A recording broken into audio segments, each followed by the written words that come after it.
Okay, the purpose of this is to get a better understanding of systemic sustainability and establishing exactly what is meant by that phrase in regards to our conversations and our documentation and things we present regarding sustainability. Sustainability has long been presented as little more than a marketing or sales tool. Slap a green label on it, tell everybody how green it is because you reduced waste by 2% and increase sales. That's not by any stretch of the imagination how we work or how we see sustainability at all, much less systemic sustainability. By systemic sustainability, what we mean is the ability to establish a system that is economically, environmentally, and socially sustainable. The purpose of systemic sustainability is to present systemic solutions to systemic problems while at the same time alleviating the symptoms, the immediate symptoms, all the while addressing and resolving the root causes of the symptom, not just treating the symptom itself. Um, Universal basic income sounds great, but you can't just hand somebody money without earning it and expect them to spend the money wisely or do anything other than continue on in their current circumstances and utilize that as just a bonus account, as it were. We've seen this countless times with many of the supposedly um, social assistance programs that are put in place by governments around the world. There has to be a systemic solution that addresses the root cause while at the same time alleviating the symptoms. Systemic sustainability is economic, environmental, and social sustainability.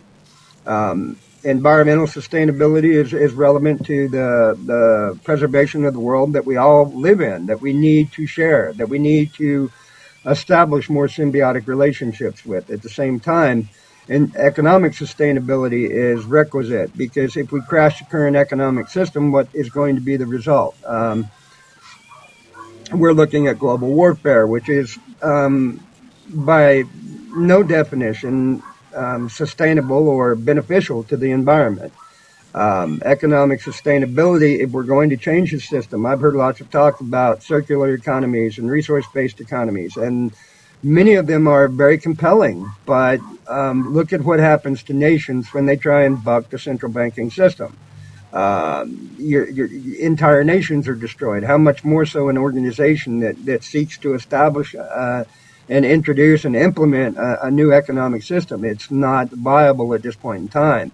The issue there becomes creating a system that is compatible with the current system, but which would, in effect, continue to exist even if the current socioeconomic and sociopolitical system were to crash, which brings us to sociological sustainability. There has to be the means to convey some value-added benefit to the individual, to the family unit, to society as a whole, in order to utilize these systems, whatever the driving force may be. And human nature being what it is, these are by necessity going to be very diverse and very subjective in some cases.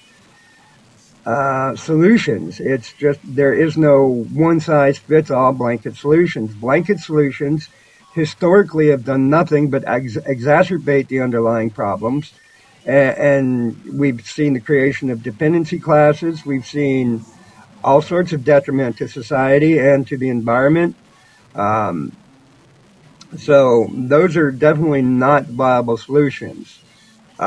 We hope that you'll continue to watch this channel, maybe like and subscribe and come back from time to time. I'm going to try, I was hoping to get some more feedback from the other members, but apparently that's not happening. So what we are going to be doing is introducing a series of short videos, mostly audio files, and introducing the principles of sustainable development as presented and set forth by OPISAC. Viable solutions, long-term solutions, for real world problems with real world solutions and tangible real world benefits for the people that need the help the most. Thank you. Please like and subscribe. I know it's sparse right now, but we're working on that. Thank you.